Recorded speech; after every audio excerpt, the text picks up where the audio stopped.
Hey everybody, happy snow day if you're here in the Northeast like I am. The storm was kind of a bust here in the Philly suburbs. We got some snow, but then it changed to rain pretty quickly, and we didn't get that like foot and a half foot of snow they were talking about. I'm kind of bummed, but I'm home and warm, and now the sun's out and my walks were shoveled, and that beats the heck out of being in bad weather that you weren't warned about, I guess. So no complaints here. If you're up north and still getting clobbered with snow, hope you're all safe and keeping warm and all that good stuff. So today I have a prop. I want to talk to you about how to finish things that you started, and here it is. I finished knitting this sweater over the weekend. Ta-da! And I'm not wearing it because it's kind of warm in my office and it doesn't fit quite as well as I wanted. But the big point is that I finished. And the important thing about finishing this sweater that you need to know is that I started knitting this sweater in the summer of 2007. I'll pause there and let you do the math. Started summer of 2007, finished March 2017. Not making this up. And it's not like I did a certain number of stitches on my sweater every week or every day or whatever. I pretty much finished it. I did the whole front, I did the whole back, I did the sleeves. They were longer than the sleeves on my shirt right now. So I took them out and I did them again. And then I stopped. I had the whole thing finished, and all I needed to do was put it together, put the collar on, and the sweater would have been finished 9.5 years ago instead of this weekend. So as I was finally finishing it this weekend, I thought about what kept me from getting it done. I thought a little bit about why I picked it up to do it again, and frankly I was just tired of looking at it.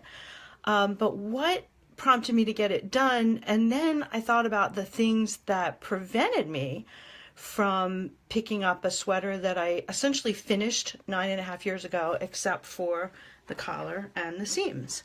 And I realized that I do that a lot with other projects. You might as well. You might have problems finishing projects. So I don't know that the way I do anything is the way I do everything, but my procrastination, and especially getting really close to the end and then putting something aside, comes up enough that I really wanted to think about it. So as I was finishing the collar and the seams, I thought about where I was getting stuck, and the first thing that came up for me is the idea of feedback.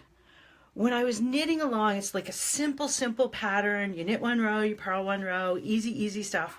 You can do it without thinking about it very much. And every single step, every single stitch, I got feedback as to whether or not I was doing it right.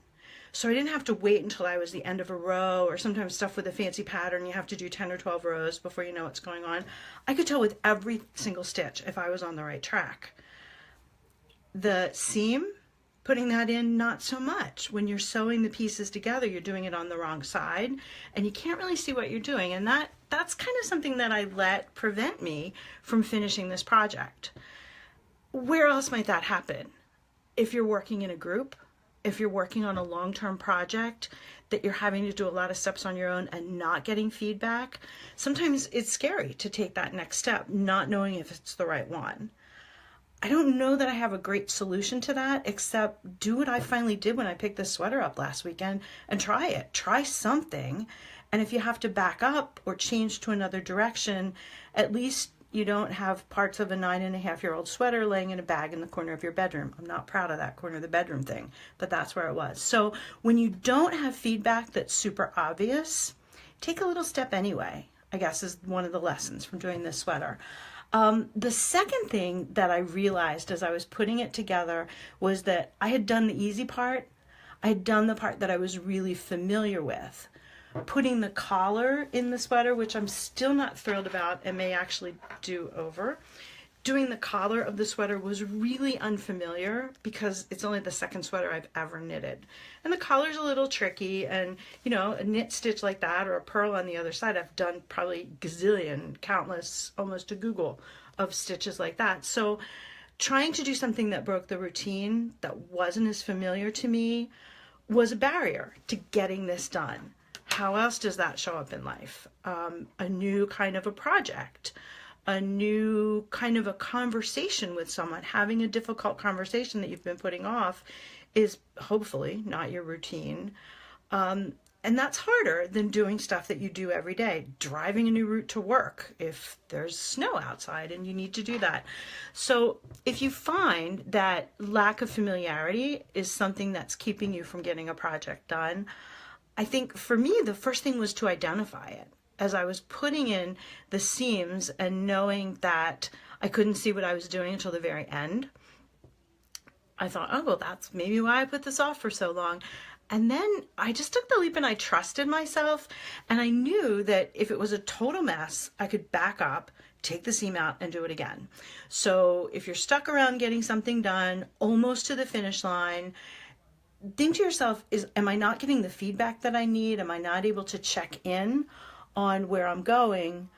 And then think about, is this process familiar? Is it something that's really new? Is it something that's really different? The familiarity thing came up for me big time in the collar because, like I said, I haven't done so many. So I read the directions. I went back, I looked at the instructions. I picked up the stitches to get it started.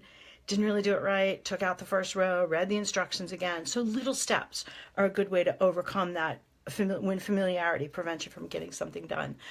The final thing that really I think is the reason the sweater parts laid around for 9.5 years and are now finally finished, didn't get finished until this weekend, was the question of fixability, permanence, but I wanted to go with 3 F's, feedback, familiarity, and fixability. So I knew that if I did a stitch wrong, I could take it out because I've done that a lot. I knew if I did a seam wrong, I could take it out. But this collar scared the heck out of me because it's going to be right there when it's wrong. And as it turned out, I made it a little too tight, so it is wrong. Not thinking that I could fix it. Once I did the final seam and the final cast off, I thought, there's no way I can fix this. Once it's done, it's done. And that really, really blocked me in getting this project finished. And the more I thought about it, getting all metaphorical now, there's very little that we do in our lives that once we're done, it's done, and we can't go back and fix it. That might be a stretch. There might be some things that we can't change, but I think that most of what we do in our daily lives, the kinds of projects we do in our jobs, the kinds of things we do in our home and our personal lives, can pretty well be fixed most of the time. So letting that permanence be something that keeps us from finishing gets us in the way and leaves us with a dusty bag of sweater parts in the corner of our room. So again, on a snowy day, I'm thinking about, I might actually go outside now that it's all stopped and shoveled, and I might put my new sweater on. And the reason I can do that is because it hung around for 9.5 years. Finally, something clicked that made me say, this is ridiculous. I don't want to get rid of it. I don't want to rip it out and start over. I want to finish it. And I realized that not having feedback on doing the hard parts, not being familiar with the hard parts, and having this false sense of permanence of the really challenging parts were the things that were holding me back. And beyond that, I didn't have to do a whole lot of thinking about it. I just accepted that that was the case, and I got it done, and here's my sweater. And it, like I said, doesn't fit great, but it sure feels nice, and who knows, maybe it'll stretch, or maybe I'll shrink, one of those two. So I hope this helps you if you're stuck trying to finish something that you've started and it's laying in a metaphorical bag in the corner, and helps you get your projects done. And if you're in my part of the world and it's cold and yucky and gross out there, I hope you go out to bundle up and have a little fun. And if you're driving, be safe. And everybody else, thanks for dropping by. Have a good rest of the day. See ya.